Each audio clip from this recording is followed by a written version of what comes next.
Welcome to the sounds of suspense, to the fear you can hear. Horror that makes the flesh crawl as with maggots. Terror that turns the brain to jelly. These mark the work of Edgar Allan Poe. For nearly a century and a half, readers have wondered at the mad creations of his fevered brain, even as their blood ran cold with fear. As shall yours.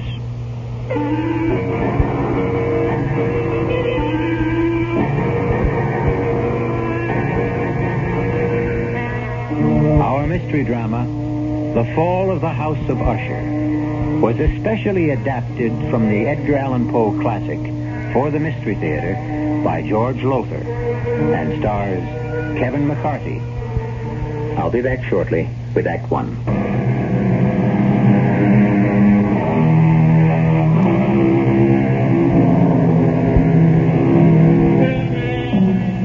I must warn you that there lies ahead for you a tale so gruesome that when it ends, you will know beyond doubt that never in your life before have you experienced such revulsion. Are you prepared for this? Come then to a certain room where a man named Gabriel Mannering sits writing in his diary. A certain room in the house of Usher. I sit here writing this diary, when in truth, were I not a fool, I should have already departed this frightful place. Already I have sensed such horrors in these first hours of my visit that I tremble at the thought of what may be in store for my friend Roderick Usher. And for me. During the whole of this dull, dark autumn day, I had passed on horseback through a singularly dreary tract of country, and at length found myself, as the shades of evening drew on, within a view of this bleak and melancholy house, the house of Usher. I felt at once an iciness, a sickening of my heart, and wondered what it was that so unnerved me. I was soon to find out.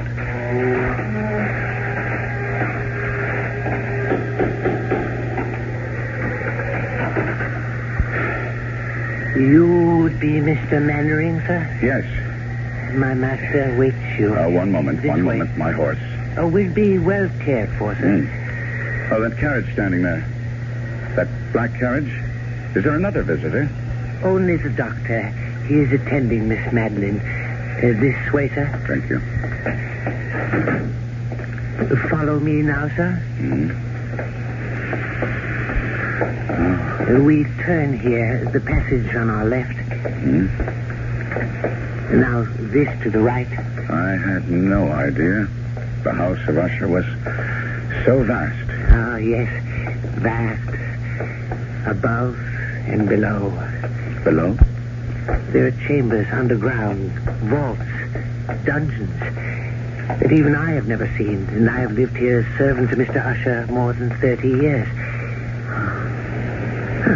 Here we are, sir. Come. Mr. Gabriel Mannering, sir. Oh, Gabriel. My dear good friend, you've come at last. Roderick, I came immediately on receipt of your letter. It gave me cause for concern, deep concern, after all, Roderick. Not having seen each other in years, nor corresponded even, to receive a letter from you was in itself a surprise, but the contents, Roderick, the contents were a shock.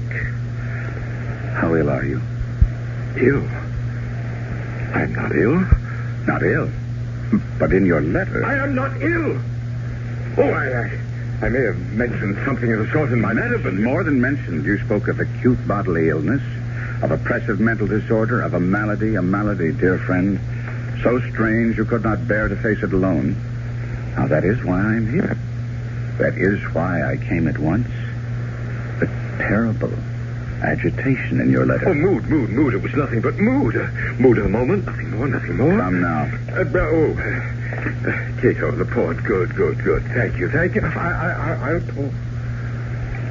pour. And, Cato. Sir? Dr.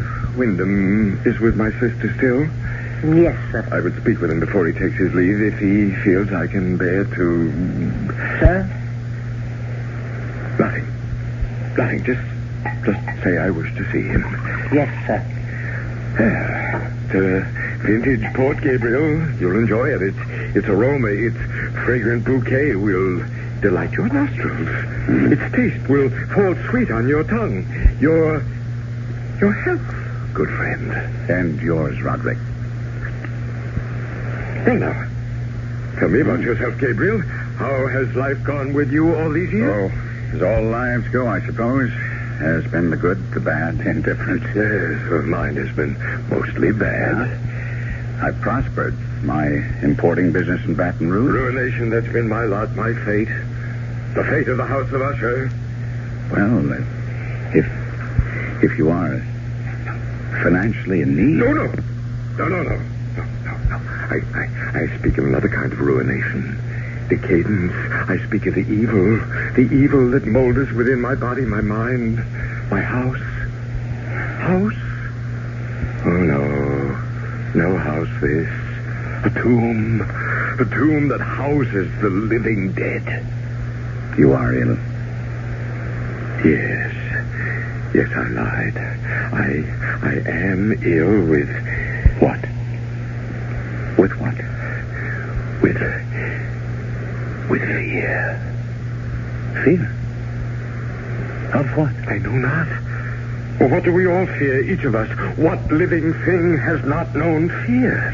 It lives within us, this fear. It rots within us, as I rot within this house. But mark you, good friend, whereas with others fear rides like a restless maggot, only now and again with me, it's ever present, a colorless slime growing within me, spreading, engulfing, drowning me. Roderick. No. I'm all right now. I'm all right. You must go. Go. Well, you shouldn't have come. I shouldn't have asked you. You must leave this house of death, this tomb. Stop that. Now stop. I tell you that... Enough. Enough now. Here. Sit down. Compose yourself. Now hear me, Roderick. I came a great distance through the foulest time of the year to be with you, and here I shall stay until you are well again. No, you don't understand. I shall never get well. Of course you will. No. She is dying, you see, and I... Your sister? Is it she who is dying? Yes, Madeline. But it's she who is dying. If it is... No, you don't understand. You don't understand. Come in. Dr. Wyndham. Come in, Doctor. Thank you, Cato. May I introduce myself, Doctor? Mr. Usher, as you see, is not himself. I'm a friend of his. Gabriel Manning of Baton Rouge. Oh, how do you do? Louis Wyndham. I entreat your pardon, both of you. Now, Roderick. Well, my nerves sometimes. Yes, I know, and I'm sure Mr. Mannering understands. You've been taking the laudanum I prescribed? I used the last only yesterday. Well, I'll see that you get more. Oh, thank you. My sister? There's no change. How long? Before death? I don't know. Your sister's malady baffles me. I don't know what is killing her, nor do I know what keeps her alive, when in truth, she's all but dead. Oh, would it be an impertinence, Doctor, for me to ask you what you mean by that? Well, no, Mr. Mannering. Quite simply, there have been times when Miss Usher, Madeline, has been devoid of all vital signs.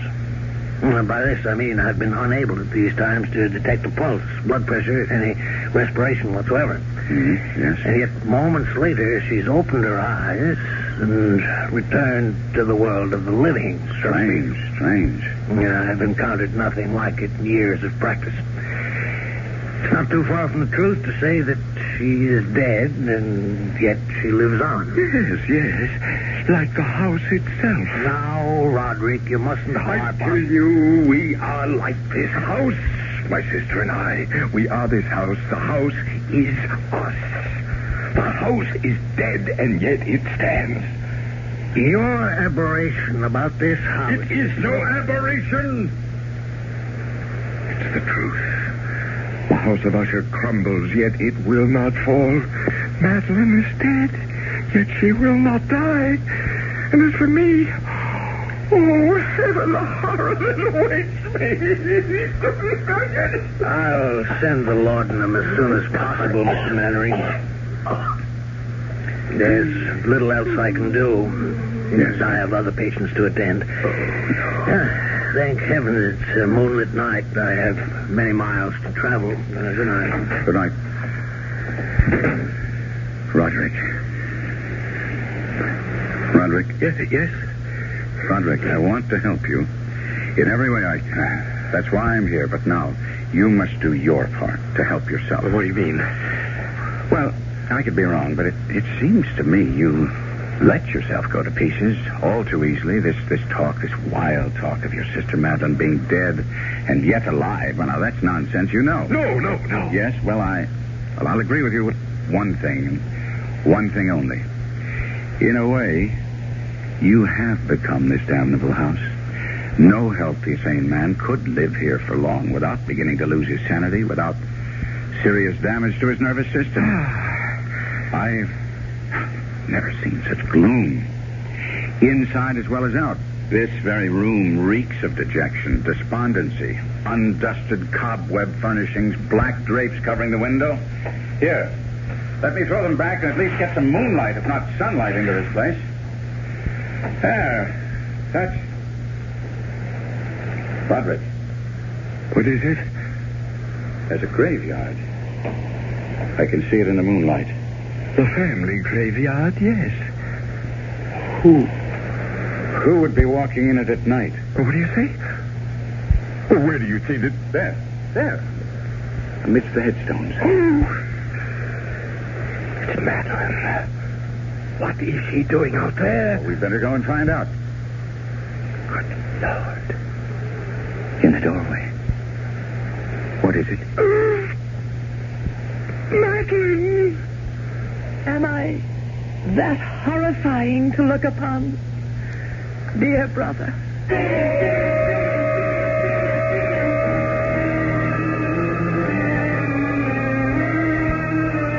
Madeline Usher walks among the headstones of the Usher graveyard, yet stands in the doorway at the same time. Does her spirit walk abroad? Is she that close to death? I'll be back shortly with Act 2.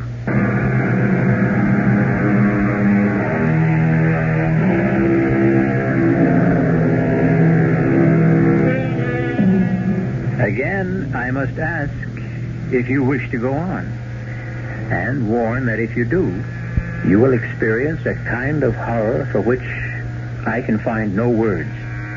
Even Gabriel Mannering, writing in his diary, found it difficult to express his feelings in that moment of first meeting with Madeline Usher. I seek and cannot find words to recreate the terror of that moment. Not a woman, but a corpse stood before us in the doorway of that awful room. The very woman, or corpse, if you will, that but an instant before Roderick Usher and I had glimpsed in the moonlight graveyard beyond the window. If she is alive, I thought, she should be dead. Fatuously, I said, "You are Madeline Usher?" Yes, How do you do? I'm Gabriel Mannering. I know. Ah, you winced as you took my hand. What? You felt it. Coldness. No. Yes. You need not dissemble with me. Even now, you find it hard not to stare at the dark patches on my face, the putrescence that lives. Yes, thrives in my dying flesh. Madeline, my dearest sister, you should be lying down, resting. You mustn't waste your energy. I wanted to meet your friend. Someone from the world of life outside this house. This tomb. I wanted to... needed... She's falling. Catch her. Let's put her on the couch, Gabriel. No. Better still, we'll carry her to her room. No pulse. No heartbeat. Is she... Well, heaven help me. It's impossible to say. Can you carry her alone? She weighs nothing. Follow me, then. Oh, what evil stalks the house of Usher. Help us, dear Lord. Please help us. Put her down, Gabriel. Gabriel. In what? In that? It's her bed. A coffin. But nevertheless, it is her bed. It's where she rests and sleeps. And haven't you noticed? What she's wearing isn't a nightdress. A shroud. Yes. She's been ready for her burial for nearly a year now. Oh, look. See? Her eyes are fluttering. I'd have taken my oath she was dead. Not yet. Not yet. Gabriel, my friend, come. Well, you don't leave her like this, alone, no company to cheer her when she wakes. She may not waken again for days. She may not waken again. Come? No, I don't wake. There's something about her. Something in her face that... It reminds me... Well, of course, it's you. Oh, you see, then? The family resemblance. Obvious. In spite of what the intimacy of death has done to the face, the resemblance is still there. It's more than a resemblance, Gabriel. What do you mean? Well, we are twins.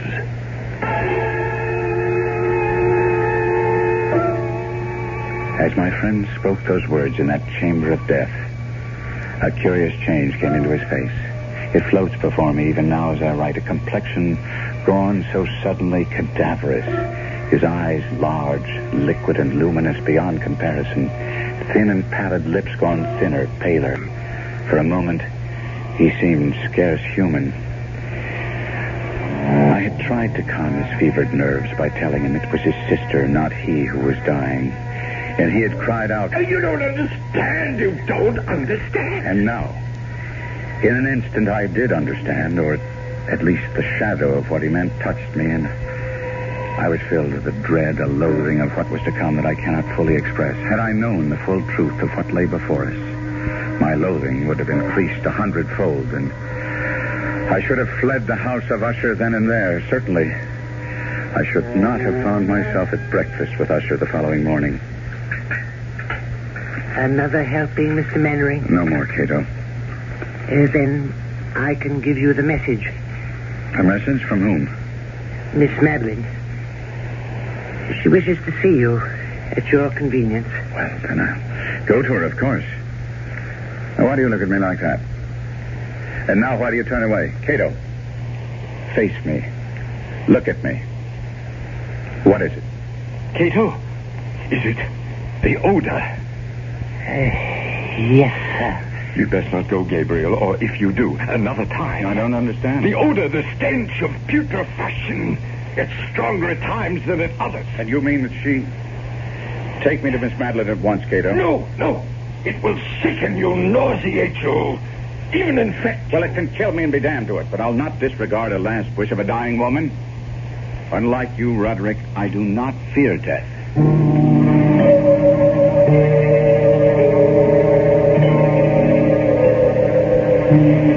Miss Usher? Madeline? Are you too tired to speak now? No. Would you prefer I came back another time? How good of you to come at all. It's a privilege to be of use to you. Favor. I wish a favor. Anything in my power. I want to die. I'm in such pain and I want to die, but I cannot. cannot. I'm afraid. There's nothing to fear. Death is only sleep, a dreamless sleep. Don't fear death. I don't fear. I fear. You fear what? Burial alive. Why would you have such a fear? What makes you think you might be buried alive? My mother. She? Promise me. Spare yourself. Spare yourself. You need say no more. I promise. I promise you that you will not be buried alive. Rest. Rest now. Rest.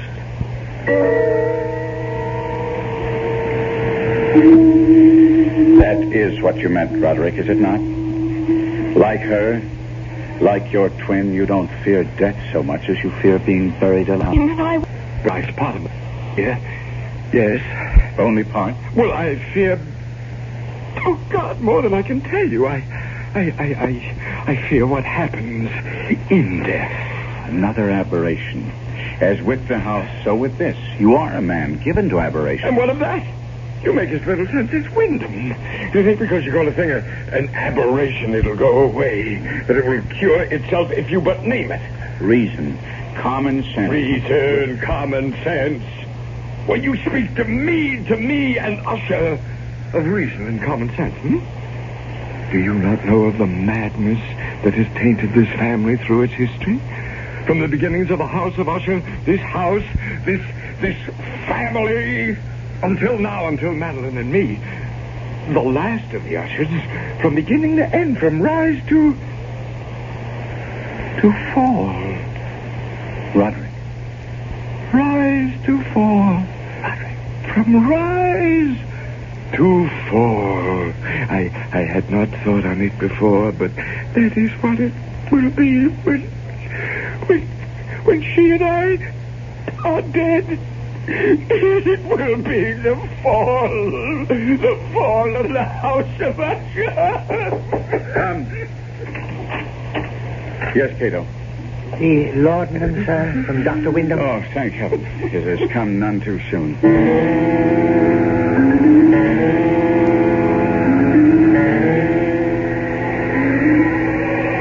Mr. Mannering, sir. What?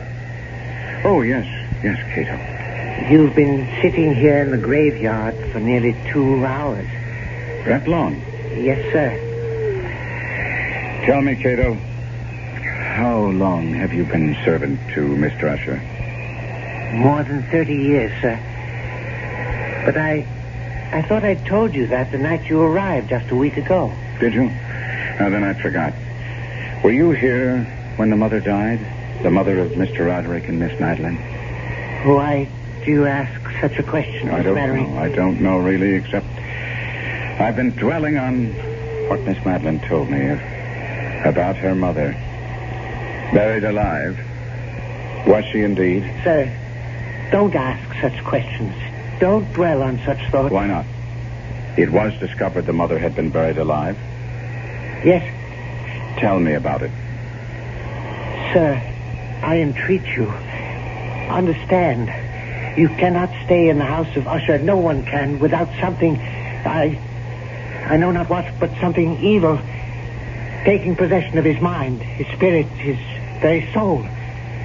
It will happen to you. It is happening to you. No.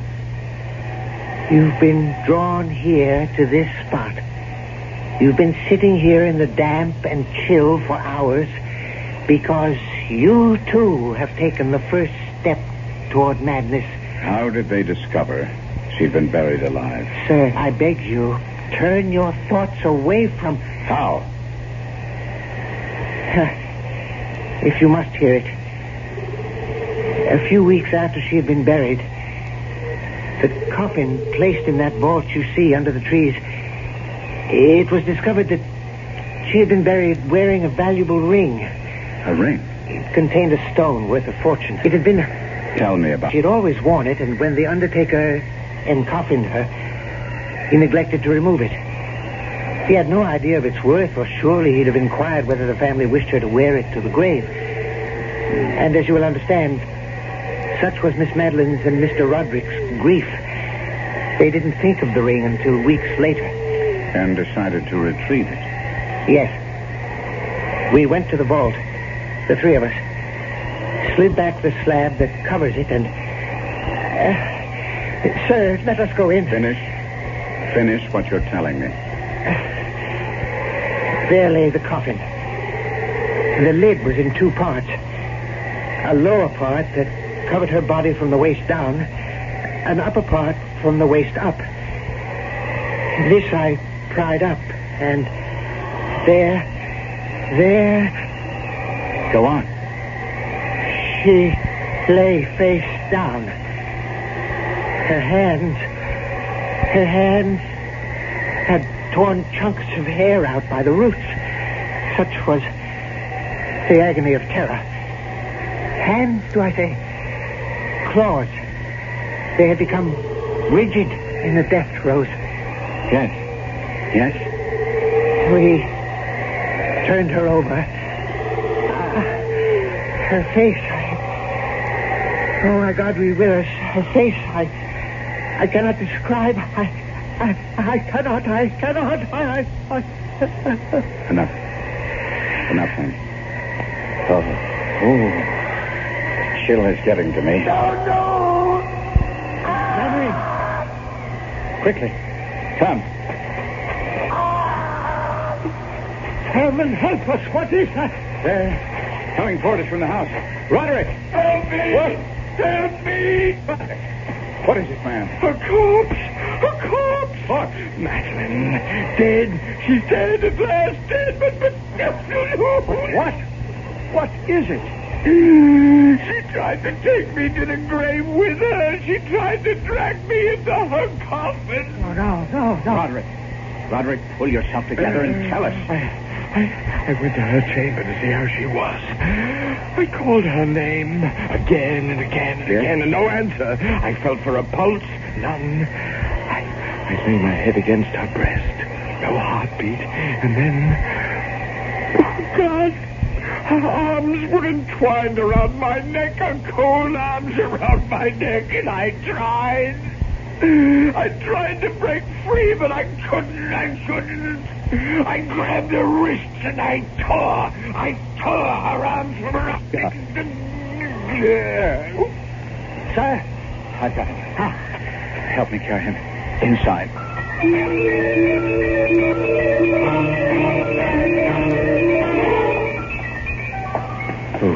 Oh, no. I'll be calm, Cato. When Mr. Usher tore himself free, he must have dragged her half out of the coffin. Come. We must put her back in. Cato. I dare not touch her. Very well.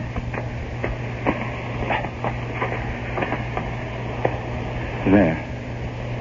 Is she at last dead? She seems so. Ride for the doctor. Tell him to come at once. Yes, sir. Sir, you mean to stay here? Yes. But I will be gone at least 2 hours. If you change your mind, I grabbed her wrist. Find your way back to the library in that maze of corridors. Don't worry about it. I shall stay here. I made her she'd not be buried alive, and I mean to keep that promise, Cato. Beginning now.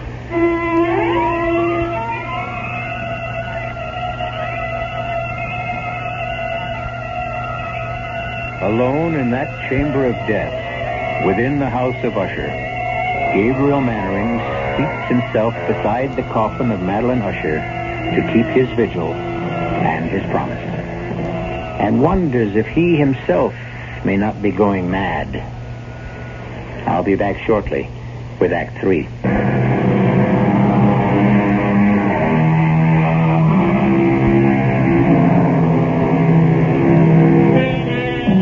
Terror so awful as to shatter the human mind haunts the house of Usher, hangs like a shroud in the air, drips on the spirit like the very slime upon the decaying walls. As Gabriel Mannering sits beside the coffin of Madeline Usher, he feels this terror seeping into him. seeping into me like a rising tide of pollution. Cato said he would be gone 2 hours in fetching Dr. Wyndham, but to me, it seemed like 20 before I heard his returning footsteps. You don't look well. I'm all right. Sir, you deceive yourself. Well, never mind now. I'm seeing Miss Usher. My bag, Cato. Thank you. Heart first. Is she? No, there's no heartbeat. None whatever. No pulse. No vital signs at all. She is gone, then? Hey, Mr. Mannering, I have attended her in this strange illness for nearly a year. I've seen her in this state 4 times before. What's to be done? What indeed?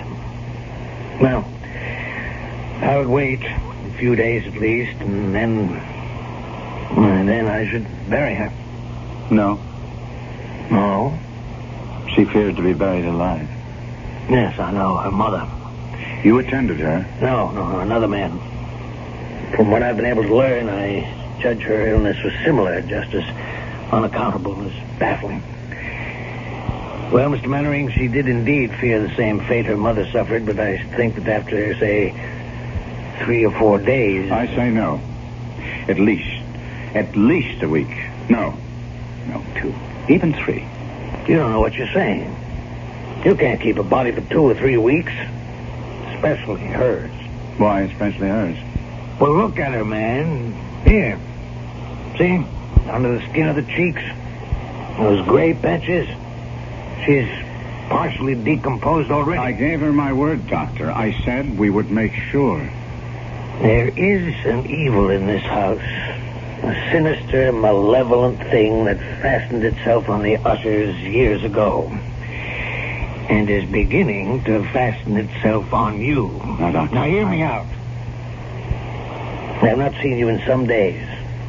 The moment I came into this room, I saw it. I tell you, I saw it. The change in you. The sickening in you. I do not use this word lightly, Mr. Mannering. The insanity in you. You are right. I gave Madeline Usher my word she would not be buried alive, and she will not be. Well, I see that I cannot dissuade you. Very well. Do as you wish. And may God help you.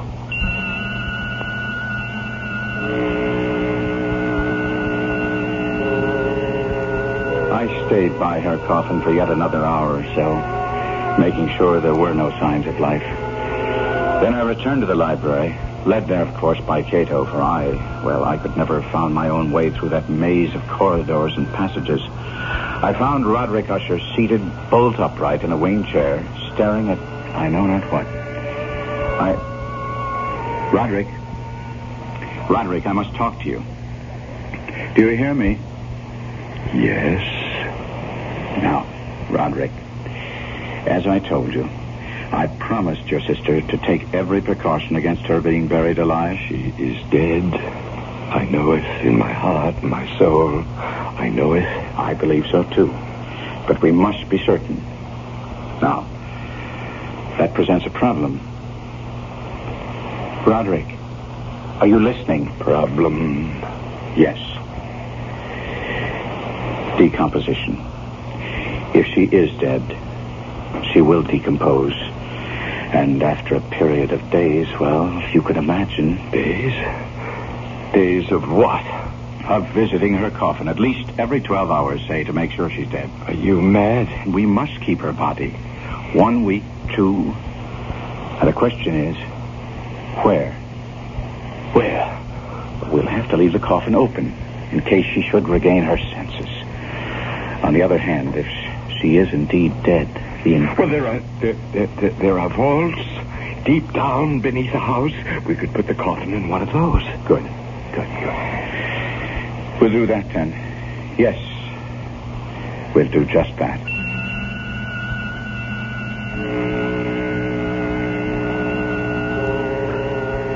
Together, Usher and I arranged for the temporary entombment of Madeline, his twin.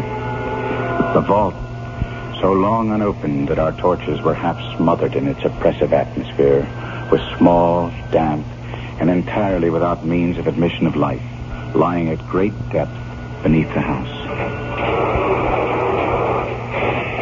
There, Gabriel. It is done. We must come here again. In no more than 12 hours. As you say. As you say.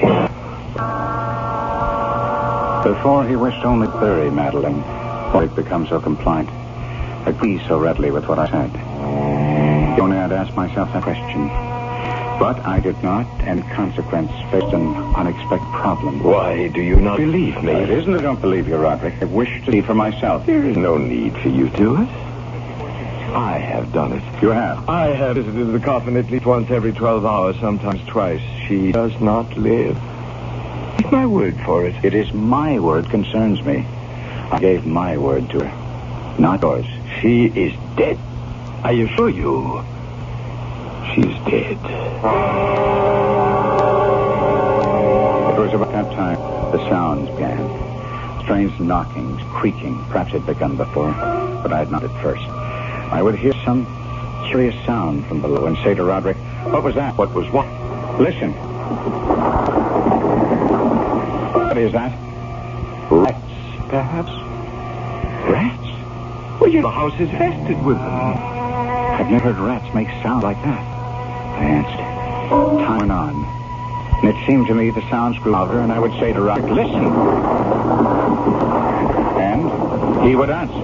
A door banging in the wind somewhere. And I would say, "There is no wind." He would answer, "Well, then it's something else. Don't bother me." And on that fatal night, as we sat in the library, he was sitting, staring vacantly at nothing, trying to read, but my mind was on that awful chamber of death far below him. Outside, the wind gathering for a storm. It happened. I became aware of distinct, hollow, metallic, yet muffled reverberation. Complete unnerved, I leaped to my feet and looked at Usher. His eyes were fixed before him, and throughout his whole countenance there reigned a stony rigidity. I said, "Roderick, do you not hear it?" "Yes, I hear it and have heard it, as you have. Long, many minutes, many hours, many days have I heard. Yet I dared not speak. No, touch me not. I am accursed. For I heard the sounds as did you, but I dared not speak and dared not go. Not go? My God, are you telling me that not once have I gone down to see. I dared not. We put her living in the tomb. She comes for me. Listen. Now listen and know. We've heard the rending of coffin, the grating and iron hinges of a prison, struggles within the covered archway of the vault. And now, she comes for me. In a moment she'll be here. I hear her footsteps on the stair. I hear the horrible beating of her heart. She comes for me, she comes. I tell you, she stands outside the door.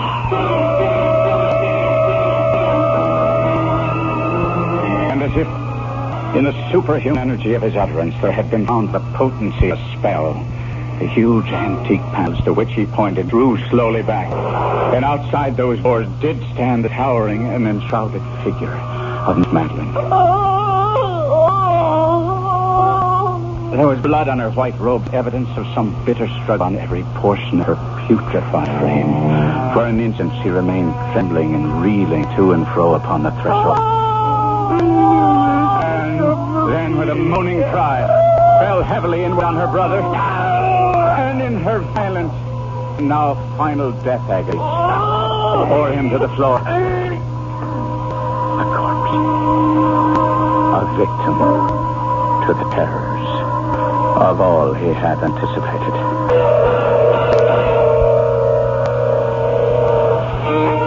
This is E.G. Marshall. I shall return shortly.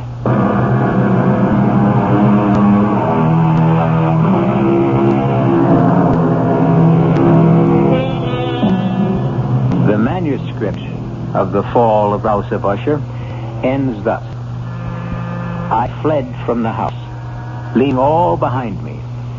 As I ran, I heard a sound so horrendous it made me stop and turn. My brain reeled as, looking back, I saw the mighty walls of the house burst asunder. And in a few moments, the moon, breaking through scudding clouds, a blood-red moon, revealed the end. The fall of House of Usher. Our cast included Kevin McCarthy, Arnold Moss, Marion Sotis, and Robert Heightened. The entire production was under the direction of Himan Brown.